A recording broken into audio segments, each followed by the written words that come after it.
சொந்த மண்ணில் தோற்ற சவுத் ஆப்பிரிக்கா, பந்தாடிய சாம்சன் திலக். அடுத்த அசைன்மெண்ட் பார்டர் கவாஸ்கர் டிராஃபி. இது வரைக்கும் என்னவெல்லாம் நடந்திருக்கு வாங்க வேகமாக பார்த்துருவோம். Welcome to sports 11. இது உங்கள் ஸ்போர்ட்ஸ் 7. இந்தியா தென்னாப்பிரிக்கா அணிகளுக்கு இடையிலான 4வது மற்றும் கடைசி T20 போட்டி ஜோனஸ்பர்கில் இருக்கிற வாண்டரர்ஸ் ஸ்டேடியத்தில் கடந்த 15ஆம் தேதி நடந்துச்சு. முதல் 3 போட்டிகள்லையும் டாஸ் ஜெயிச்ச தென்னாப்பிரிக்கா கேப்டன் ஃபீல்டிங்கை தேர்வு செய்ய இந்த முறை டாஸை தோத்து இந்திய அணி பேட்டிங்கை தேர்வு செய்ததுனால மீண்டும் ஒரு முறை ஃபீல்டிங் பண்ணுற சூழலுக்கு தள்ளப்பட்டாங்க தென்னாப்பிரிக்கா. இந்த முறை இந்தியாவுடைய ஓப்பனிங் அசத்தலாக இருந்துச்சு. பவர் பிளேலேயே 73 ரன்னை வெளுத்து கட்டின இந்திய ஓப்பனர்களில் 15 பந்தில் 36 ரன்னை 4 சிக்ஸர்கள் மற்றும் 2 பவுண்டரிகளோட அபிஷேக் சர்மா அடித்து வெளுத்துட்டு பவர் பிளேயோடைய லாஸ்ட் ஓவரில் தன்னுடைய விக்கெட்டை கொடுத்துட்டு போனார். அதை தொடர்ந்து சாம்சன் கூட திலக் வர்மா ஜோடி சேர அதற்கு பிறகு ஆட்டமே சூடுபிடிக்க ஆரம்பிச்சுது. வேற லெவலில் இந்த பார்ட்னர்ஷிப் நகர 14வது ஓவர்லேயே இந்திய அணி 200 ரன்களை கடந்தாங்க. 20 ஓவர் முடிவில் ஒரு விக்கெட்டுக்கு 283 ஒரு வலுவான ஸ்கோரை எட்டி பிடிக்க 56 பந்தில் 109 ரன்களை 5 பவுண்டரிகள் மற்றும் 9 சிக்ஸர்களோட வெளுத்து கட்டியிருந்தார் சாம்சன். இன்னொரு முனையில் வெறும் 47 பந்துகளை ஆடி 9 பவுண்டரிகள் மற்றும் 10 சிக்ஸர்களோட 120 ரன்களை வெளுத்து கட்டியிருந்தார் திலக் வர்மா. 284ன்ற ஒரு மிரட்டலான ஸ்கோரை நோக்கி சேசிங்கை தொடங்கின தென்னாப்பிரிக்காவுக்கு 10 ரன் எடுக்கிறதுக்குள்ள 4 விக்கெட்டை இழந்து பரிதாபகரமாக பாதாளத்தை நோக்கி நகர ஆரம்பிச்சது. அந்த சூழலில் மில்லர் அடித்த 36 ரன்னும் ஸ்டப்ஸ் அடித்த 45 ரன்னும் ஒரு சின்ன பார்ட்னர்ஷிப் அமைச்சு சரிவிலிருந்து மீட்டாலும் அது தென்னாப்பிரிக்காவை க்ளோஸாக கொண்டு வரது கூட போதுமானதா இல்லை. கடைசியில் 18.2 ஓவரில் வெறும் 148 ரன்களுக்கு எல்லா விக்கெட்டுகளையும் இழந்து 135 ரன் வித்தியாசத்தில் படுதோல்வியை சந்திச்சு தென்னாப்பிரிக்கா. மீண்டும் ஒரு முறை இந்தியாவுடைய பந்து வீச்சாளர்கள், அதுலேயும் குறிப்பாக ஓப்பனிங்கில் அசத்தலா பந்து வீசுகிற ஹர்ஷதீப் மற்றும் ஸ்பின்னர்கள் காம்போவான அக்சர், வருண் சக்கரவர்த்தி மற்றும் ரவி பிஷ்ணோயியோடைய கூட்டணி வேற லெவலில் சிறப்பான சம்பவத்தை செஞ்சாங்க. ஆட்டத்தை சிறப்பாக முடிச்சு வச்சாரு. இந்த தொடரில் டெபியூ ஆகி ஒரு முதல் இன்னிங்ஸில் கேமியோ ஆடின ரமன்தீப் சிங். இப்படி மொத்த டீமுமே இந்த சீரீஸுடைய வெற்றிக்காக போராட அதை இளம் படை வீரர்களாக முன்ன நின்று வழி நடத்தியிருக்கிறாங்க. முதல் போட்டியிலையும் கடைசி போட்டியிலையும் செஞ்சுரி அடித்த சாம்சன் மற்றும் கடைசி 2 போட்டியில் பேக் டு பேக்காக செஞ்சுரி போட்ட திலக் வர்மா. இந்த 2 செஞ்சுரிஸோடைய விளைவா இந்திய அணி இந்த தொடரை ஹேண்ட்ஸ் டவுனாக 3-1 ஜெயிச்சிருக்கிறாங்க. இந்திய அணி தரப்பில் திலக் வர்மா, சாம்சன் 2 பேரும் 200 ரன்களுக்கு மேலே வெளுத்துக்கட்ட. இன்னொரு பக்கம் பார்த்தா பந்து வீச்சில் வருண் சக்கரவர்த்தி மேட்சுக்கு விக்கெட்டை அள்ளி இருக்கிறார். தென்னாப்பிரிக்கா தரப்புல இருந்து பரிதாபகரமான ஒரே ஒரு விஷயம், அந்த அணி சார்பாக இந்த தொடரில் ஒரு வீரர் கூட ஹாஃப் செஞ்சுரியே அடிக்கலைன்ற ஒரு மோசமான ரெக்கார்டை மட்டும் தென்னாப்பிரிக்கா அணி சுமக்கிற ஒரு சூழலில் இருக்குது. என்னதான் 3வது போட்டியில் மார்க்கோ யான்சன் 54 ரன் அடித்தானோ அது டீமுடைய வெற்றியை உறுதி செய்கிற ஒரு விஷயமாவே இல்லாமல் போயிடுச்சு. டாப் ஆர்டர் வீரர்கள் எல்லாருமே முற்றிலுமாக சொதப்ப பின்னாடி இருக்கிற வீரர்கள் காப்பாற்ற வேண்டிய இக்கட்டான நிலைக்கு பெரும்பாலும் தென்னாப்பிரிக்கா அணி தள்ளப்பட்டது. அதுலேயும் இந்திய அணியோடைய பவுலர்கள் தள்ளுனதுன்னு சொல்லி வேற லெவலில் இந்த தொடர் இந்திய அணிக்கும் ரொம்ப மோசமாக தென்னாப்பிரிக்கா அணிக்கும் அமைஞ்சுது. இப்போது பார்டர் கவாஸ்கர் டிராஃபி பற்றி வந்துடுவோம். 1996 இருந்து இந்த இந்தியா ஆஸ்திரேலியா அணிகளுக்கு இடையிலான டெஸ்ட் போட்டிகளுக்கு பார்டர் கவாஸ்கர் டிராஃபி அப்படின்ற பெயர் சூட்டப்பட்டு 1996 ஒன் ஆஃப் டெஸ்ட் மேட்சாக டெல்லியில் இருக்கிற பழைய ஃபெரோஷா கோட்லா மைதானத்தில் நடக்க ஆரம்பிச்சுது. அதை தொடர்ந்து 3 டெஸ்ட் போட்டிகளாக மாற்றப்பட்ட நிலையில் 1998, 2000, 2001 அப்படின்னு சொல்லி நடந்தது. அதை தொடர்ந்து 2003, 2004 ஆஸ்திரேலியாவில் நடந்த தொடர் 4 டெஸ்ட் போட்டிகள் கொண்ட தொடராக மாற்றப்பட்டது. அதை தொடர்ந்து இப்போது 2023, 24 அதாவது 24, 25 நடக்க போகிற இந்த தொடரும் ஆஸ்திரேலியாவில் நடக்க இருக்க இது 5 டெஸ்ட் போட்டி கொண்ட தொடராக விரிவாக்கம் செய்யப்பட்டிருக்கு. இப்படி இருக்கிற சூழலில் ஆஸ்திரேலியாவில் இந்திய அணி 99, 2000, 2003, 2004, 2007, 2008, 2011, 2012, 2014, 2015, 2018, 2019, 2020, 2021 சொல்லி 7 முறை விளையாடி இருக்கிறாங்க. அதில் ஒரு தொடர், அதாவது 2003, 2004 தொடர் 2 அணிகளுக்கும் சமநிலையிலையும் 4 தொடர்கள் ஆஸ்திரேலியா வசமாகவும் கடைசியாக விளையாடிய 2 தொடர்கள் இந்தியா வசமாகவும் ஆகியிருக்குது. ஆஸ்திரேலியாவில் நடந்த இந்திய ஆஸ்திரேலியா பார்டர் கவாஸ்கர் டிராஃபி தொடரில் என்னென்ன நடந்துச்சுன்னு சொல்லி 2 தொடர்களாக இந்த பிஜிடி சீரீஸ்க்கு முன்னாடி சிறப்பு எபிசோடுகளாக பார்க்க போகிறோம். முதலாக ஆஸ்திரேலியாவில் இந்திய அணி விளையாடின பிஜிடி சீரீஸ் 99, 2000.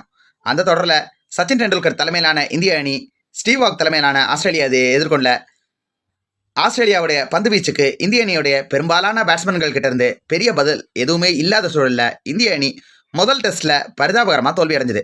முதல் டெஸ்ட்டில் ஒரு சின்ன ஆறுதல், டெண்டுல்கர் அடித்த ஒரு ஒரே ஒரு ஹாஃப் செஞ்சுரி மட்டுமே. ரெண்டாவது டெஸ்ட்டை பொறுத்த வரைக்கும் ஸ்டீவாகுடைய சதத்துக்கு டெண்டுல்கர் ஒரு சதத்தை ரிப்ளையாக கொடுக்கறதுடைய விளைவாக கொஞ்சம் டீசெண்டாக விளையாடின இந்திய அணி ஆஸ்திரேலிய அணியோடைய அசுரத்தனமான பந்து வீச்சை தாக்குப்பிடிக்க முடியாமல் ரெண்டாவது இன்னிங்ஸில் கோட்டை விட ஒரு பெரிய தோல்வியவே மீண்டும் ஒரு முறை சந்திச்சாங்க. முதல் இன்னிங்ஸில் சதம் அடித்த சச்சின் ரெண்டாவது இன்னிங்ஸ்லையும் 52 ரன்களை எடுத்திருந்தார். மற்றபடி தேவையான கான்ட்ரிபியூஷன்ஸ் பெருசாக வரவே இல்லைன்னு சொல்லிடலாம். மூணாவது டெஸ்ட்டை பொறுத்த வரைக்கும்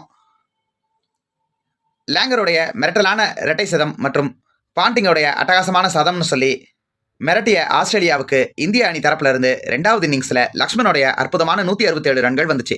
மற்றபடி எந்த பேட்ஸ்மேன்கள் இன்க்ளூடிங் கேப்டன் சச்சின் டெண்டுல்கர் இருந்து எந்த விதமான பெரிய அரை சதம் மாதிரியோ சதம் மாதிரியான கான்ட்ரிபியூஷன்ஸ் எதுவுமே வரல அப்படின்ற சூழல்ல 3-0 அப்படின்ற நிலையில அந்த தொடரை இந்திய அணி ஆஸ்திரேலியா கிட்ட இழந்தாங்க.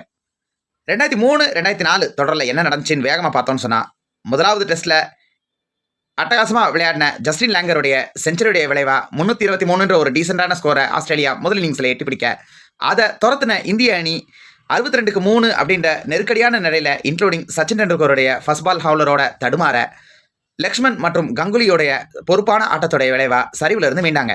அதுலேயும் அசுரத்தரமாக அதிரடியாக விளையாடின கங்குலி தன்னுடைய முதலாவது டெஸ்ட்டை ஆஸ்திரேலியா மண்ணில் பதிவு செஞ்சு 144 ரன் அடித்து சிறப்பான ஒரு ரிப்ளையை ஆஸ்திரேலிய அணிக்கு கொடுத்தார். அந்த இன்னிங்ஸோடைய விளைவாக இந்திய அணி முதல் டெஸ்ட்டை டிராவை நோக்கி எளிமையாக நகர்த்திட்டாங்க. ரெண்டாவது டெஸ்ட் போட்டியில் ரிக்கி பாண்டிங்கோடைய அற்புதமான இரட்டை சதத்தோடைய விளைவா 556 அப்படின்ற வலுவான ஸ்கோரை ஆஸ்திரேலிய அணி எட்டி பிடிக்க அதை தொடர்ந்து விளையாடின இந்திய அணிக்கு மீண்டும் ஒரு முறை என்னதான் சேவாக் அதிரடி ஸ்டார்ட் கொடுத்தாலும் மற்ற முனையில் விக்கெட்டுகள் வேகமாக விழ ஆரம்பிச்சுது. அப்போ தான் கைகோர்த்தாங்க 2001 கொல்கத்தா நாயகர்களான டிராவிட் மற்றும் லக்ஷ்மன். அதிரடியாக விளையாடிய லக்ஷ்மன் 148 ரன்களை அடிச்சுட்டு அவுட் ஆக அடுத்து வந்த வீரர்கள் கொஞ்சம் கொஞ்சமாக ரன்களை சேர்க்கன்னு சொல்லி ஒரு பக்கம் இப்படியா இருக்க இன்னொரு பக்கம் தன்னுடைய நங்கூர ஆட்டத்தால் இந்திய அணியை சரிவிலிருந்து மீட்டு ஆஸ்திரேலியாவுடைய டோட்டலுக்கு கிட்ட இழுத்துட்டு போனார் டிராவிட். சிறப்பாக விளையாடி கடைசி விக்கெட் அவுட் ஆன டிராவிட் 233 ரன் அடித்து வேற லெவல் ரிப்ளை கொடுக்க அந்த கான்ஃபிடன்ஸை அப்படியே பற்றி பிடிச்ச இந்தியன் டீம் ரெண்டாவது இன்னிங்ஸில் பவுலிங் வழியாக அதிரடியை காட்ட ஆரம்பித்தாங்க. அதுலேயும் பொதுவாக வண்டே பவுலராக அறியப்பட்ட அஜித் அகர்கர் வேற லெவல் பர்ஃபார்மன்ஸை கொடுத்து 6 விக்கெட்டுகளை ஆஸ்திரேலியன் டீம் பேட்டிங் கார்டிலிருந்து சரிச்சு விட வெறும் 196 ஒரு மோசமான ஸ்கோருக்கு ரெண்டாவது இன்னிங்ஸில் கவுந்தாங்க ஆஸ்திரேலியன் டீம். 230 ரன் அடிச்சா வெற்றின்ற நிலையில் இந்திய அணி மீண்டும் சேவாக் சச்சின் கிட்ட இருந்து டீசெண்டான ஸ்டார்ட்டுகளை பெற டிராவிட் கடைசி வரைக்கும் நின்று 72 ரன் அடிக்கன்னு சொல்லி ஆட்டத்தை அட்டகாசமாக 7 விக்கெட் வித்தியாசத்தில், அதாவது 4 விக்கெட் வித்தியாசத்தில் இந்திய அணி ஜெயிச்சாங்க. மூணாவது டெஸ்ட் போட்டியில் மீண்டும் பாண்டிங் இரட்டை சதம் அடிக்க என்னதான் சேவாக் 195 ரன் அடித்தாலும் அதையெல்லாம் தூக்கி சாப்பிட்ற மாதிரி பாண்டிங்கோடைய இரட்டை சதம் அமைய ரெண்டாவது இன்னிங்ஸில் டிராவிடோடைய மற்றும் கங்குலியோடைய அரை சதங்களால் இந்திய அணியை தோல்வியிலிருந்து காப்பாற்ற முடியாத சூழலில் இந்திய அணி 9 விக்கெட்டுகள் வித்தியாசத்தில் தோல்வியவே தழுவினாங்க. 3 போட்டிகளில் வெறும் 82 ரன்கள், அதுலேயும் எதிர்பார்க்காத மற்றும் மோசமான டிஸ்மிசல்கள்னு சொல்லி அவதிப்பட்டு இருந்த சச்சின் டெண்டுல்கருடைய ஸ்பெஷலான டெஸ்ட் மேட்சா 4வது டெஸ்ட் மேட்ச் சிட்னியில் அமைஞ்சுது. மூணாவது டெஸ்ட்டில் 195 ரன் எடுத்து அதிரடி காட்டியிருந்த சேவாக் 4வது டெஸ்ட்டில் 72 ரன் அடித்து அதிரடியான ஒரு தொடக்கத்தை கொடுத்தாலும் அதை தொடர்ந்து மீண்டும் ஒரு முறை லக்ஷ்மன் கூட இந்த மாதிரி கைகோர்த்தார் சச்சின் டெண்டுல்கர். ஒரு பக்கம் லக்ஷ்மன் பவுண்டரிஸை ஃபன்காக அடிச்சிட்டு இருக்க, இன்னொரு பக்கம் அவுட் சைட் ஆஃப் ஸ்டம்ப் போட்டால் கவர் டிரைவே விளையாட மாட்டேன்னு சொல்லி பயங்கரமான ஒரு மென்டல் போராட்டத்தோட இன்னிங்ஸை ப்ரோக்ரஸ் பண்ணி பெரும்பாலான ரன்களை லெக் சைட்லேயும் ஸ்ட்ரைட் ஆன் த கிரவுண்ட்லையும் அடித்து ஒட்டுமொத்த இன்னிங்ஸில் அடித்த 33 பவுண்டரிகளில் 3 கட் ஷாட் தவிர மிச்ச எல்லா பவுண்டரிகளும் ஆன் சைட்லேயும் ஸ்ட்ரைட்லேயும் மட்டுமே அடித்து 241 ரன்னை அடித்து இந்திய அணியை பெரிய ஸ்கோரை நோக்கி நகர்த்தினார் சச்சின்.